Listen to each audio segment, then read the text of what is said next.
Redemption in Completeness and Joy. This message by Brother William Marion Branham was delivered on Tuesday evening, March 30th, 1954, at the Church of the Open Door, Louisville, Kentucky, USA. முழுமையான மீட்பில் உள்ள சந்தோஷம். இந்தச் செய்தியானது சகோதரன் William Marian பிரானம் அவர்களால் 1954 வருடம் March மாதம் 30 செவ்வாய்க்கிழமை மாலையில் அமெரிக்கா, கெண்டக்கி, லூயிவில்லில் உள்ள திறந்தவாசல் சபையில் அளிக்கப்பட்டது.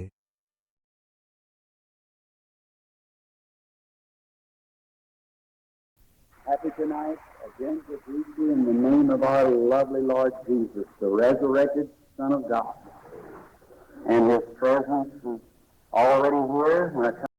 உயிர்த்தெழுந்த தேவனுடைய குமாரனாகிய எங்களுடைய அருமையான கர்த்தராகிய இயேசுவின் நாமத்தில் உங்களை மீண்டும் வாழ்த்த இன்றிரவு நான் மகிழ்ச்சி அடைகிறேன். நான் உள்ளே வந்தபோது அவருடைய பிரசன்னம் ஏற்கனவே இங்கே இருந்தது. Expecting to see the exceedingly abundantly above all that we could even do or think tonight, that God will pour out upon us of His blessings and magnify Jesus Christ in our midst. எனவே நாங்கள் இன்றிரவு மிகவும் அபரிமிதமான நாங்கள் செய்யக்கூடிய அல்லது நினைக்கிற எல்லாவற்றுக்கும் மேலாக தேவன் தம்முடைய ஆசீர்வாதங்களை நம் மீது பொழிய செய்து நம் மத்தியில் இயேசு கிறிஸ்துவை மகிமைப்படுத்துவார். I've been speaking the last two nights.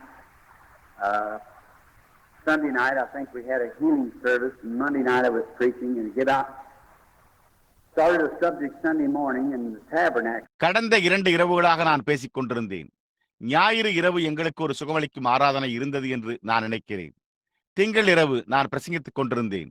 ஞாயிறு காலை கூடாரத்தில் ஒரு பாடப்பொருளை துவங்கினேன். And I thought while we were waiting around for our crowd to kind of get picked up a little bit, I would kind of give vent to my feelings. நாங்கள் கொஞ்சம் கொஞ்சமாக கூட்டத்தை கூட்டி செல்வதற்காக காத்திருந்த போது நான் நினைத்தேன், நான் என்னுடைய உணர்வுகளை ஒரு விதமாக வெளிப்படுத்துவேன். One of these days, if God willing and will help me, I'd just like to have several campaigns where you don't just go in and preach or teach the scripture. இந்நாட்களில் ஒன்றில் தேவனுக்கு சித்தமானால் எனக்கு உதவி செய்வார். நீங்கள் பங்கேற்கும் பல தொடர் கூட்டங்களை நான் விரும்புகிறேன். அங்கே நீங்கள் உள்ளே போய் வேதத்தை பிரசங்கிக்கவும் அல்லது கற்பிக்கவும், make altar calls and get out the altar and pray for the people, and like we old-fashioned Baptists used to do. Only two Baptists that heard say amen. Where are you all at tonight? பீட அழைப்புகளை செய்து பீடத்தண்டை வந்து ஜனங்களுக்காக ஜெபித்து பண்டைய நாகரிக பாப்டிஸ்டுகளாகிய நாம் வழக்கமாக செய்வது போன்றே 2 பாப்டிஸ்டுகள் மாத்திரமே ஆமேன் என்று கூற கேட்டேன். ஆகையால் இன்றிரவு நீங்கள் யாவரும் எங்கே இருக்கிறீர்கள்? யாரோ ஒருவர், சகோதரன் பிரணாம், நீங்கள் ஒரு பாப்டிஸ்டாக இருந்தீர்களா என்று கேட்டார். அதற்கு நான் ஆம் என்றேன். Old fellow got healed. He was a Nazarene. He had his crutches on his back the next day, going around through the city with a sign on it. நான் இங்கே ஆர்கன்சாஸில் ஒரு சமயம் பிரசங்கித்துக் கொண்டிருந்தேன். ஒரு நபர், வயோதிக நபர், சுகமடைந்து விட்டார். அவர் இருந்தார். அவர்களிடம் இருந்தது, அவர் ஒரு நசரேயன். அவர் தன்னுடைய முதுகில் ஊன்றுகோலை சுமந்து கொண்டு அடுத்த நாள் ஒரு அடையாளத்துடன் நகரத்தின் வழியாக சென்று, God take me off this last night, and he was very badly crippled. It was in Little Rock, and he had been that way for several years. And everyone knew him because he went around and had his hat laying down selling pencils out of the hat. And everyone knew him, so God has done a great thing in this city. தேவன் என்னை இதிலிருந்து நேற்றிரவு விலக்கிவிட்டார். அவர் மிகவும் மோசமாக முடமாயிருந்தார். அது little rock என்ற இடத்தில் இருந்தது. அவர் பல வருடங்களாக அந்த விதமாகவே இருந்து வந்தார். எல்லோருக்கும் அவரை தெரியும். ஏனென்றால் அவர் சுற்றித் திரிந்து தன்னுடைய தொப்பியை கீழே வைத்துக் கொண்டு தொப்பியிலிருந்து பென்சில்களை விற்றுக் கொண்டிருந்தார். எல்லோருக்கும் அவரை தெரியும். எனவே அது துவங்கிய போது நகரத்தில் ஒரு பெரிய காரியத்தை செய்தது.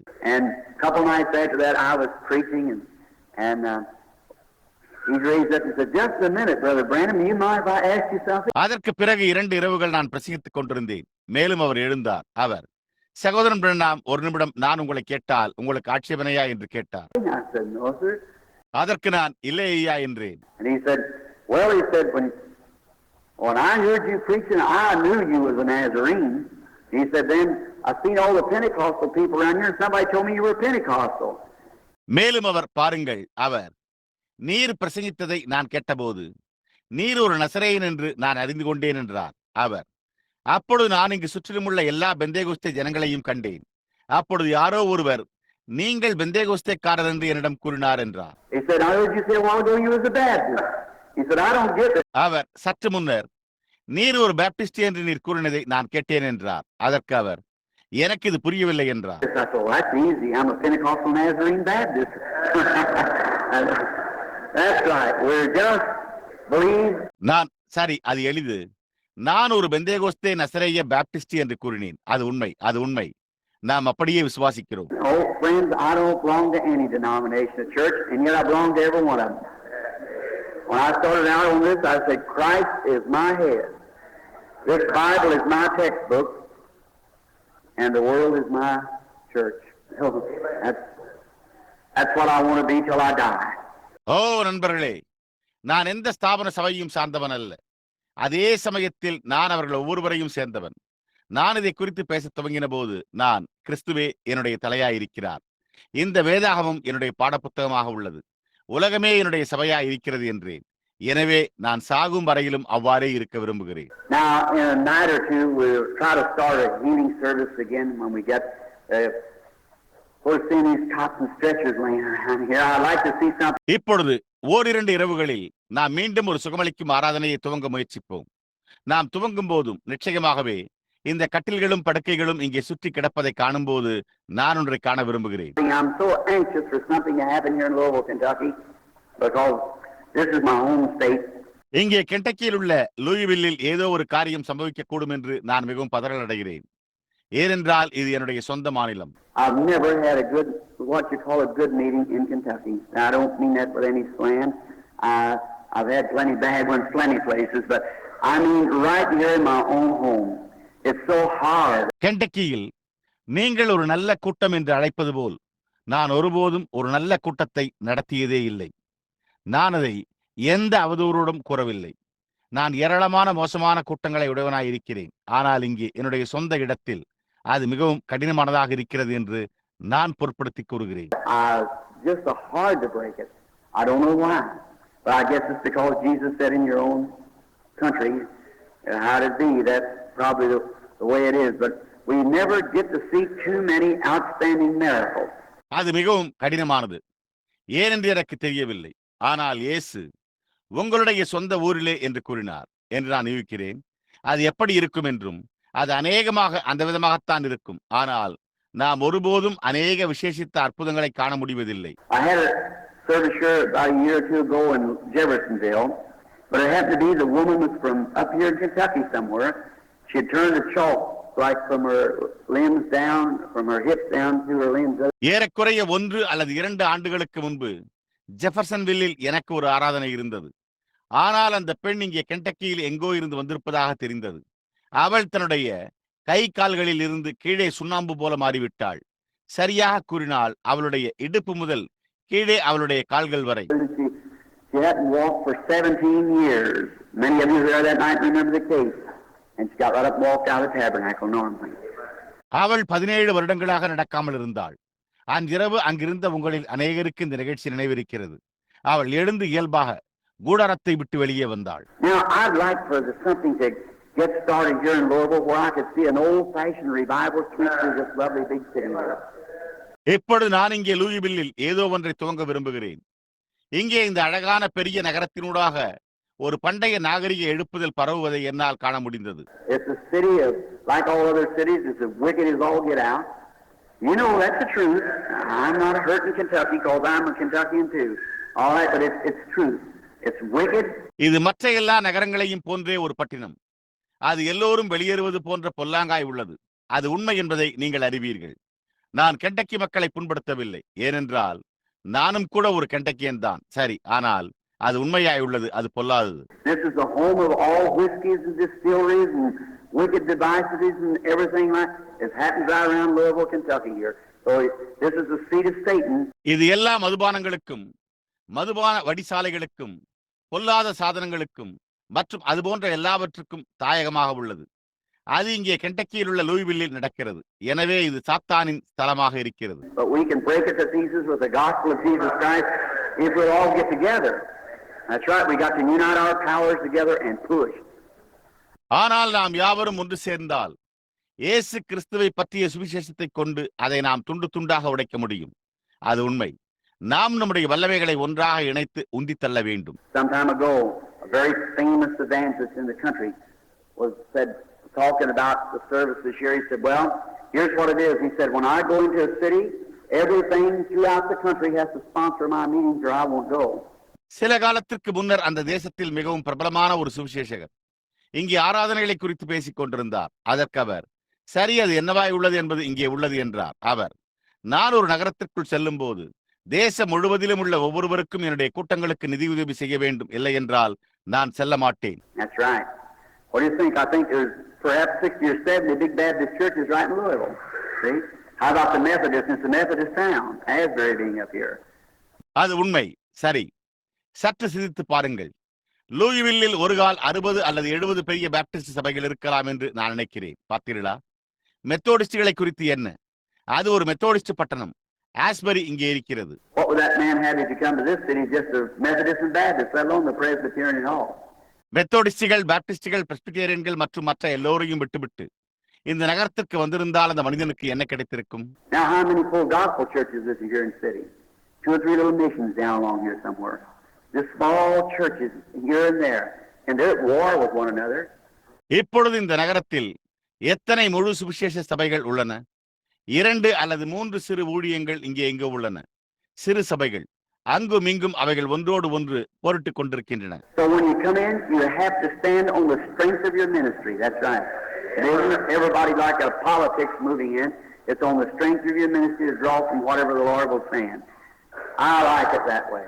எனவே நீங்கள் உள்ளே வரும்போது நீங்கள் உங்களுடைய ஊழியத்தின் பலத்தின் மேல் நிற்க வேண்டும். அது உண்மை. மேலும் கூட எல்லோரும் உள்ளே நுழையும் அரசியல் போல் இருக்கிறார்கள்.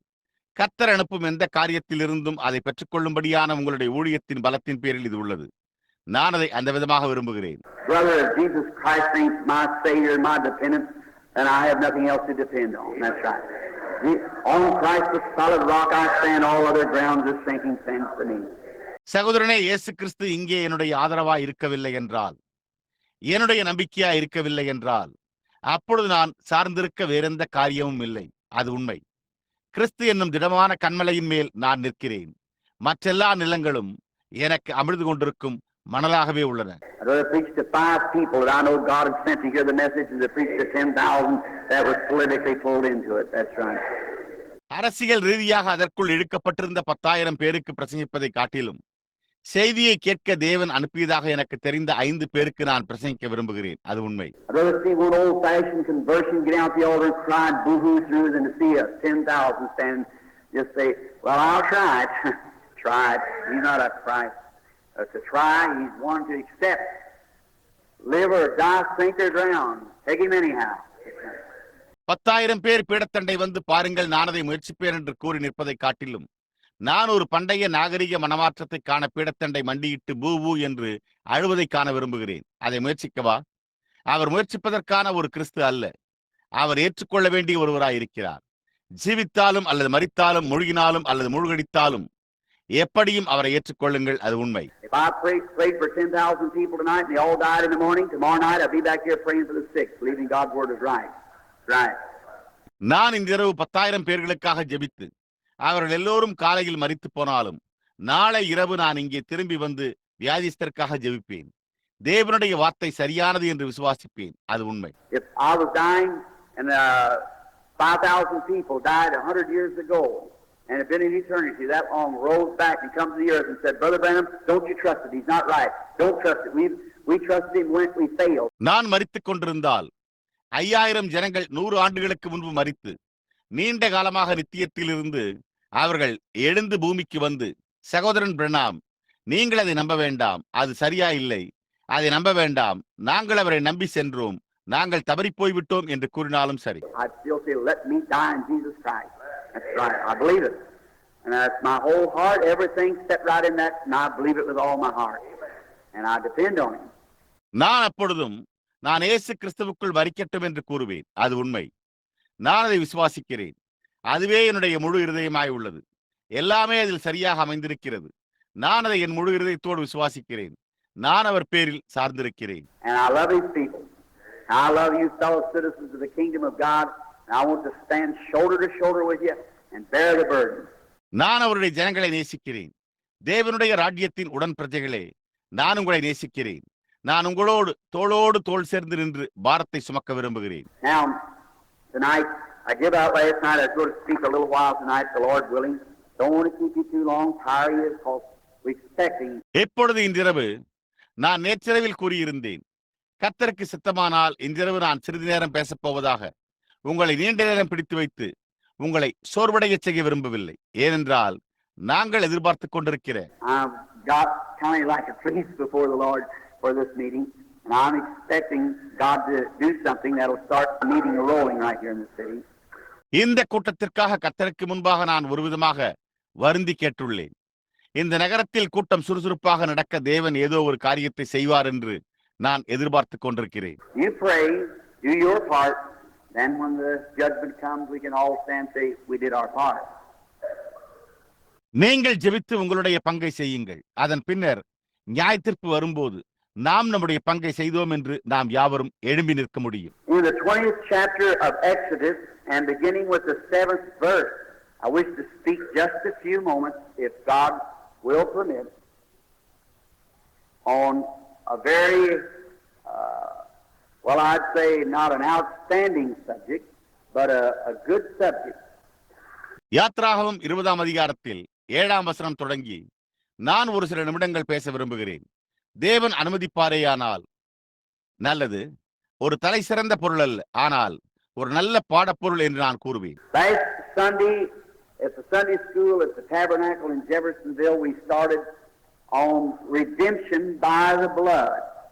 கடந்த ஞாயிற்றுக்கிழமை ஜெஃபர்சன்வில்லில் உள்ள கூடாரத்தில் நடந்த ஞாயிறு வேதப்பாட பள்ளியில் நாம் இரத்தத்தினால் மீட்பு என்பதன் பேரில் துவங்கினோம். And here's what I'm trying to do. If you want to know why I'm doing this here, many of you say you never see me preaching in a healing campaign, but it's for a purpose. நான் ஏன் இதை இங்கே செய்து கொண்டிருக்கிறேன் என்பதை நீங்கள் அறிந்து கொள்ள வேண்டுமானால் இங்கே நான் செய்ய முயற்சித்துக் கொண்டிருப்பது இதுவேயாகும். உங்களில் அநேகர் நான் ஒரு சுகமளிக்கும் ஊழியத்தில் பிரசங்கிப்பதை நீங்கள் ஒருபோதும் கண்டதில்லை என்று கூறுகிறீர்கள். ஆனால் அது ஒரு நோக்கத்திற்காகவே. I think if I could get souls broke down and come to the altar, then I'd find favor with God for Louisville. That's right. When the people really get down before God and pray. என்றால் அந்த நொறுங்குண்ட ஆத்துமாக்களை கொண்டு பீடத்தண்டை வர முடிந்தால் லூயிவில்லுக்காக தேவனிடத்தில் எனக்கு தயவு கிடைக்கும் என்று நான் நினைக்கிறேன். ஜனங்கள் உண்மையாகவே தேவனுக்கு முன்பாக இறங்கி ஜெபிக்கும் போது அது உண்மை. And then there's many of you friends is praying, fasting, and afraid to take hold what you're praying for. Right? See, well, go do you no good to fast and pray unless you got some works to go with. மேலும் உங்களில் பலர் இருக்கிறீர்கள். நண்பர்களே, அது ஜெபித்துக் கொண்டும் உபவாசித்துக் கொண்டும் நீங்கள் எதற்காக ஜெபித்துக் கொண்டிருக்கிறீர்கள் என்பதை பற்றி பிடித்துக் கொள்ள பயப்படுகிறீர்கள். அது உண்மை. பார்த்தீர்களா? நல்லது. நீங்கள் சில கிரியைகளை உடையவர்களா இருந்தால் ஒழிய உபவாசித்து ஜெபிப்பது உங்களுக்கு எந்த நன்மையும் செய்யாது. All your faith in the world won't do you a bit of good unless you step right out there and toe to toe with it and take it. That's all. You've got to go forward. You just got to step right out and do it anyhow. When you ask for anything, go get it. God said it's yours, so don't take nothing less. Get what you ask for. You do that and find out how it comes out. Don't back up and say, well, I'll take second. உலகத்தில் உள்ள உங்களுடைய எல்லா விசுவாசமும் உங்களுக்கு ஒரு துளி நன்மையும் செய்யாது. நீங்கள் உடனே அங்கே அடியெடுத்து வைத்தால் ஒழிய அதனோடு அணுக்கமாக அதை எடுத்துக்கொள்ள வேண்டும். அவ்வளவுதான். நீங்கள் முன்னோக்கி செல்ல வேண்டும். எப்படியாயினும் நீங்கள் வெளியேறி அதை செய்ய வேண்டும். நீங்கள் எதையாயிலும் கேட்கும் போது போய் அதை பெற்றுக் கொள்ளுங்கள். அது உங்களுடையது. எனவே வேறெந்த காரியத்தையும் எடுத்துக்கொள்ள வேண்டாம் என்று தேவன் கூறினார். நீங்கள் கேட்டதை பெற்றுக் கொள்ளுங்கள். நீங்கள் அதை செய்து அது எப்படி வெளிப்படுகிறது என்பதை கண்டறியலாம். ஆம், சரி, நான் இரண்டாவதை எடுத்துக் கொள்கிறேன் என்று கூறி பின்வாங்கி செல்லாதே. I take first. God promised me first. That's what I want. And for these 23 years I've served Him, He's given me that place. And as long as I believe Him and love Him and He loves me. நான் முதலாவதை எடுத்துக் கொள்வேன். தேவன் எனக்கு முதலில் வாக்குத்தத்தம் செய்துள்ளார். அதைத்தான் நான் விரும்புகிறேன். இந்த 23 வருடங்களாக நான் அவரை சேவித்திருக்கிறேன்.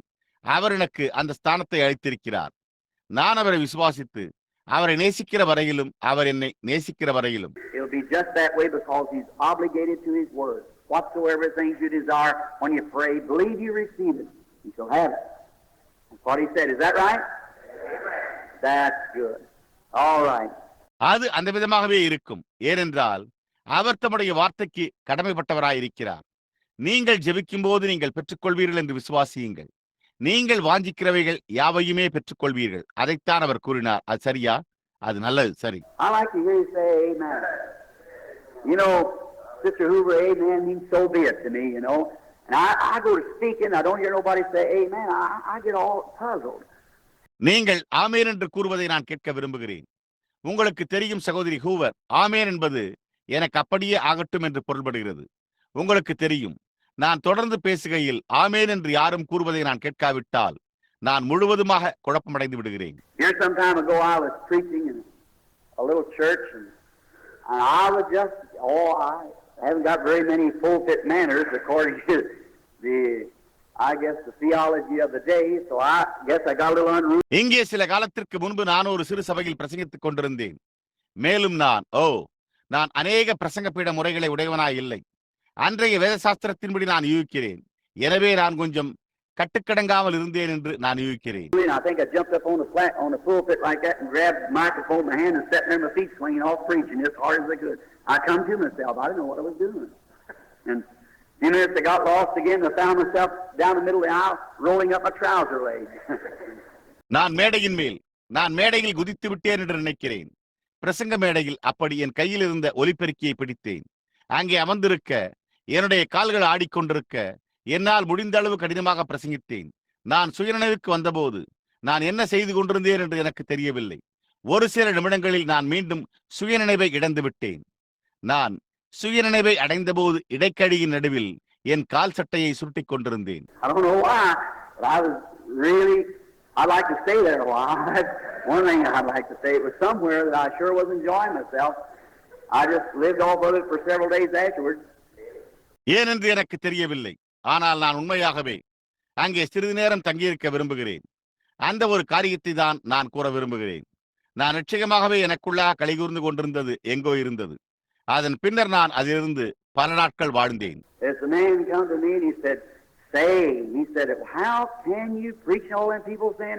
அங்கே ஒரு மனிதன் என்னிடத்தில் வந்து அவர் சொல்லுங்கள் என்று கேட்டார். அவர் அந்த ஜனங்கள் எல்லோரும் ஆமேன் என்று கூறும்போது உங்களால் எப்படி பிரசங்கிக்க முடியும் என்று கேட்டார். நான் அதுதான் என்னை பிரசங்கிக்க வைக்கிறது என்றேன். ஆம். I guess I got plenty of Kentucky friends here that likes to coon hunt, so and he would tree anything there was and go get it besides the skunk. நான் முன்பு ஒரு வயதான நாயை வளர்த்து வந்தேன். நான் கூன் மிருகத்தை வேட்டையாடினேன். கூன் வேட்டையை விரும்புகிற ஏராளமான கெண்டக்கி நண்பர்கள் இங்கே எனக்கு உண்டு என்று நான் யூகிக்கிறேன். அது நாற்றம் கொண்ட விலங்கான ஒரு ஸ்னங்கை தவிர அது மரத்தில் எதையும் ஏற்றிவிடும். He run him under a brush pile, and the only thing I had to do, I didn't want to get under there after him, I'm sure. So the only thing I do is just raise up the brush and pat him and holler, sick him, boy. Sick him. He go get the skunk. அது அதனுடைய அருகில் கூட செல்லாது. இப்பொழுது அது அதனை ஒரு புதற்குவியலின் கீழே ஓடச் செய்யும். நான் செய்ய வேண்டிய ஒரே காரியம் என்னவெனில், நான் அதற்கு பின் அங்கு செல்ல விரும்பவில்லை என்பது எனக்கு உறுதியாக தெரியும். எனவே நான் செய்ய வேண்டிய ஒரே காரியம், புதர் செடியில் இருந்து தூக்கிவிட்டு அதை தட்டி கொடுத்து, டேய் அதனை பிடி என்று கூச்சலிடுவேன். அப்பொழுது அவன் சென்று அந்த ஸ்னங்கை பிடித்து வருவான்.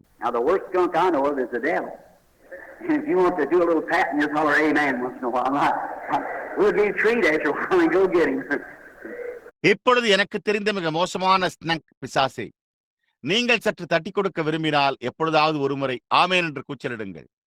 நாங்கள் மரத்தில் ஏற செய்த பிறகு சற்று கழித்து அதை போய் பிடித்துக் கொள்வோம். பார்த்தீர்களா? Old Buddy Robinson, many of you heard of him, had me at the Nazarene Church. He said, Lord, said, give me a backbone like a saw log. Give me lots of knowledge in the Gabriel into my soul. வயோதிக படி ராபின்சனை நீங்கள் அறிவீர்கள். உங்களில் அநேகர் அவரை குறித்து கேள்விப்பட்டிருப்பீர்கள். நீங்கள் கேள்விப்பட்டிருக்கவில்லையா? நசரேய சபை அவர் கர்த்தாவே என்று கூறி, ஒரு மரக்கட்டையை போன்ற ஒரு முதுகெலும்பை எனக்கு தாரும். என்னுடைய ஆத்துமாவின் முடிவில் எனக்கு ஏராளமான அறிவை அருளும். Let me fight the devil as long as I got one tooth and then gun him till I die. I think that's a good, and that's just what he did. That's just what he did. Way nearly 100 years old and still preaching the gospel. எனக்கு ஒரு பல் உள்ள வரைக்கும் நான் பிசாசோடு சண்டையிட்டு அதன் பின்னர் நான் மரிக்கும் வரைக்கும் இந்த பிசாசை பல்லில்லா வாயோடு கவி கொள்ளட்டும் என்றார். அது ஒரு நல்ல, அவர் அதைத்தான் செய்தார். ஏறக்குறைய 100 வயதை கடந்தும் இன்னமும் சுவிசேஷத்தை பிரசங்கித்துக் கொண்டிருக்கிறார். I hear them old veterans preaching like that. The other day I happened to turn on the radio and an old brother by the name of Mordecai F. Ham, around 100 years old, still preaching the gospel. நான் அந்த விதமாக பிரசங்கிப்பதை நான் கேள்விப்பட்டிருக்கிறேன். அன்றொரு நாள் நான் தற்செயலாக வானொலியை இயக்கினேன். மொர்தெகாய் எஃப் ஆம் என்னும் பெயர் கொண்ட ஒரு வயதான சகோதரன், ஏறக்குறைய 100 வயது நிரம்பியவர், இன்னமும் சுவிசேஷத்தை பிரசங்கித்துக் கொண்டிருக்கிறார். God bless him. May he have stars in his crown when he gets there. Brother Ham, I just barely know him. One of these days I want to meet him before he crosses over the land. நான் தேவனே அவரை ஆசீர்வதியும். அவர் அங்கு சென்றடையும் போது அவர் தன்னுடைய கிரீடத்தில் நட்சத்திரங்களை பிரகாசிக்க செய்வாராக என்றேன். சகோதரன் ஹாம், நான் அவரை அரிதாகவே அறிவேன். இந்நாட்களில் ஒன்றில் அவர் அந்த தேசத்தை கடப்பதற்கு முன்பு நான் அவரை சந்திக்க விரும்புகிறேன். So he can shake hands with a lot of folks over there. I know he'll have plenty to shake hands with when he gets there, because he's been an old veteran. எனவே அவர் அங்குள்ள ஏராளமான மக்களோடு கைகுலுக்க முடியும். அவர் அங்கு வரும்போது அவர் கரங்களை குலுக்குவதற்கு ஏராளமாய் இருப்பார் என்பதை நான் அறிவேன். ஏனென்றால் அவர் ஒரு வயோதிக வீரராயிருக்கிறார். The Lord bless you now. And now, before we enter into this word, let's ask the author to come down and reveal it to us. கர்த்தர் இப்பொழுது உங்களை ஆசீர்வதிப்பாராக. இப்பொழுது நாம் இந்த வார்த்தைக்குள் பிரவேசிப்பதற்கு முன்பு நாம் ஆக்கியோனை இறங்கி வந்து அதை நமக்கு வெளிப்படுத்தும்படி கேட்டுக்கொள்வோம். Our kind heavenly Father, we approach thee tonight in that lovely, magnificent name of thy Son, Jesus, confessing our sins that we are not worthy to speak his holy name. எங்களுடைய தயவுள்ள பரலோக பிதாவே, இந்த அருமையான மகத்தான உம்முடைய குமாரன் இயேசுவின் நாமத்தில் இன்றிரவு நாங்கள் உம்மை அணுகுகிறோம். நாங்கள் அவருடைய பரிசுத்த நாமத்தை பேச பாத்திரர்கள் அல்ல என்று எங்களுடைய பாவங்களை அறிக்கையிடுகிறோம். For in all the family of heaven is named Jesus. All the family on earth is named Jesus. And in that name every knee shall bow and every tongue shall confess to it, whether they be sinners or saints. ஏனென்றால் பரலோகத்தின் குடும்பம் முழுவதும் இயேசு என்று பெயரிடப்பட்டுள்ளது. பூமியிலுள்ள முழு குடும்பமும் இயேசு என்று பெயரிடப்பட்டுள்ளது. அவர்கள் பாவிகளாய் இருந்தாலும் பரிசுத்தவான்களாய் இருந்தாலும் அந்த நாமத்திலே முழங்கால்கள் யாவும் முடங்கும், நாவுகள் யாவும் அதை அறிக்கை செய்யும். Then when we speak in his name, how we should be quivering in our hearts with reverence as we speak. So we ask in his name reverently that you will come to us tonight, Lord. அப்படியானால் நாம் அவருடைய நாமத்தில் பேசும்போது நாம் எவ்வளவாக நம்முடைய இருதயங்களில் பயபக்தியோடு நடுங்க வேண்டும். ஆகையால் கர்த்தாவே, இன்றிரவு நீர் எங்களிடம் வர வேண்டும் என்று நாங்கள் அவருடைய நாமத்தில் பயபக்தியுடன் வேண்டிக் கொள்கிறோம். We're here in the midst of a great city with all kinds of devices. Satan has got the people so bound up in their businesses and his gambling and prostitution, whiskey and cigarettes. நாங்கள் இங்கே ஒரு பெரிய நகரத்தின் மத்தியில் இருக்கிறோம். எல்லா விதமான உபாயங்களினாலும் சாத்தான் ஜனங்களை கட்டி வைத்திருக்கிறான். அவர்களுடைய தொழில்களிலும் அவனுடைய சூதாட்டத்திலும் விபச்சாரத்திலும் மதுபானத்திலும் சிகரெட்டுகளிலும் ஈடுபட்டிருந்தான். Oh God, and many ministers in the pulpit just let it pass by as if it was just one of the common things. மேலும் தேவனே, மற்றும் அநேக ஊழியக்காரர்கள் பிரசங்க பீடத்தில் அது சாதாரண காரியங்களில் ஒன்றாயிருப்பது போல அதை கடந்து செல்ல அனுமதித்தனர். God give us a voice of warning that will preach the gospel straight and true, lay the axe to the root of the tree, let the chips fall wherever it will be. ஆனால் தேவனே, நாங்கள் சுவிசேஷத்தை நேராகவும் உண்மையாகவும் பிரசங்கிக்கும்படியான எச்சரிப்பின் சத்தத்தை எங்களுக்கு அருளும். கோடாரியை மரத்தின் வேரருகே வைக்க மரத்தின் துண்டுகள் எங்கு வேண்டுமானாலும் விழட்டும். But help us, Lord, to pronounce judgment upon such things and preach the gospel of thy dear Son, Jesus. ஆனால் கர்த்தாவே, இப்படிப்பட்ட காரியங்களின் மேல் நியாயத்தீர்ப்பு அளிக்கவும் உம்முடைய அருமை குமாரனாகிய இயேசுவை பற்றிய சுவிசேஷத்தை பிரசங்கிக்கவும் எங்களுக்கு உதவி செய்யும். God grant something to take place that will shake this city for the kingdom of God. And even the churches that's just going along on the corners with a few members. தேவனே, தேவனுடைய ராஜ்யத்திற்காக இந்த நகரத்தை அசைக்கக்கூடிய ஏதோ ஒரு காரியம் சம்பவிக்க அருளும். அதாவது ஒரு சில அங்கத்தினர்களோடு மூலை முடுக்குகளில் சென்று கொண்டிருக்கிற சபைகளும் கூட. Oh God, may them churches fill up and pack out with good old-fashioned saintly people born again. Grant it, Lord, and may we receive a revival, old-fashioned God-sent revival. தேவனே, இந்த சபைகள் மீண்டும் பிறந்த நல்ல பண்டைய நாகரிகமான பரிசுத்தமான ஜனங்களால் நிரப்பப்படுவதாக. கர்த்தாவே அதை அருளும். நாங்கள் ஒரு எடுப்புதலை, ஒரு பண்டைய நாகரிகத்தை, தேவனால் அனுப்பப்பட்ட எடுப்புதலை பெற்றுக்கொள்வோமாக. A little shake from one side of the city to the other. Getting rid of all the meanness. Oh, God, don't give us a protracted meeting. Give us a revival that'll close up bootleg joints and that'll get things right, make people come. அது நகரத்தின் ஒரு பக்கத்திலிருந்து மறுபுறம் அசைந்து எல்லா அற்பத்தனத்தையும் அகற்றிவிடும். ஓ தேவனே, எங்களுக்கு ஒரு நீண்ட கூட்டத்தை அளிக்காதேயும். மதுபான கடைகளை மூடும் ஒரு எழுப்புதலை எங்களுக்கு தந்தருளும். அது காரியங்களை சரிபடுத்தும், ஜனங்களை வரவழைக்கும். When the church bell rings and flock to the altar and pray before the pastor's message and be ready, God grant it. சபை மணியோசை ஒலிக்கும் போது பீடத்தண்டை கூட்டமாக வந்து போதகரின் செய்திக்கு முன்பாக ஜெபித்து ஆயத்தமாயிருக்க தேவனே அதை அருளும். Now tonight there may be sick here, Father, and while we're speaking on the sick or for the sick also, may the Holy Spirit heal every sick person in the building. எப்பொழுது பிதாவே, இன்றிரவு இங்கே சுகவீனமாயிருக்கலாம். நாங்கள் வியாதியஸ்தர் என்ற பெயரில் அல்லது வியாதியஸ்தருக்காக பேசிக் கொண்டிருக்கையில் பரிசுத்த ஆவியானவர் கட்டடத்தில் உள்ள சுகவீனமான ஒவ்வொரு நபரையும் சுகப்படுத்துவாராக. Save every sinner, call back home every backslider from his wayward way. ஒவ்வொரு பாவியையும் ரட்சியும். பின்வாங்கி போன ஒவ்வொருவரும் தன்னுடைய வழி தவறிய வழியிலிருந்து வீட்டிற்கு திரும்ப அழையும். And now may the Holy Spirit be the one that has guided me to this subject tonight, and may He take the things of God and just use the servant here as an instrument, and may God receive glory. இப்பொழுது பரிசுத்த ஆவியானவரே இன்றிரவு இந்த பொருளின் பேரில் என்னை வழிநடத்தி இருக்கிறார்.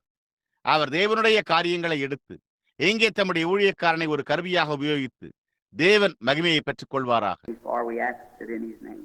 Amen.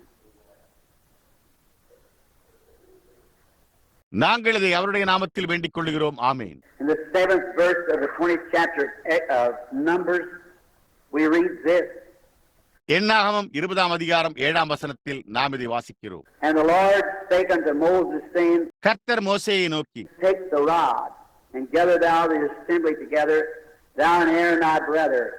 Speak ye to the rock before their eyes, and it shall bring forth his waters. நீ கோலை எடுத்துக்கொண்டு நீயும் உன் சகோதரனாகி ஆரோனும் சபையாரை கூடிவர செய்து அவர்கள் கண்களுக்கு முன்னே கண்மலையை பார்த்து பேசுங்கள். அப்பொழுது அது தன்னிடத்தில் உள்ள தண்ணீரை கொடுக்கும். I want you to notice that his waters. அவருடைய தண்ணீர் என்பதை நீங்கள் கவனிக்க வேண்டும் என்று நான் விரும்புகிறேன். It shall bring forth his waters, and thou shalt bring forth to them water out of the rock. So thou shalt give the congregation and their beasts drink. எப்படி நீ அவர்களுக்கு கண்மலையிலிருந்து தண்ணீர் புறப்பட பண்ணி சபையாருக்கும் அவர்கள் மிருகங்களுக்கும் குடிக்க கொடுப்பாய் என்றார். And Moses took the rod from before the Lord as he commanded him. அப்பொழுது மோசே தனக்கு கர்த்தர் கட்டளையிட்டபடியே கர்த்தருடைய சந்நிதியில் இருந்த கோலை எடுத்தான். And Moses and Aaron gathered the congregation together before the rock, and he said unto them, Hear ye rebels, must we fetch you water out of the rock? மோசேயும் ஆரோனும் சபையாரை கண்மலைக்கு முன்பாக கூடிவர செய்தார்கள். அப்பொழுது மோசே அவர்களை நோக்கி, கலகக்காரரே கேளுங்கள், உங்களுக்கு இந்த கண்மலையிலிருந்து நாங்கள் தண்ணீர் புறப்பட பண்ணுவோமோ என்று சொல்லி.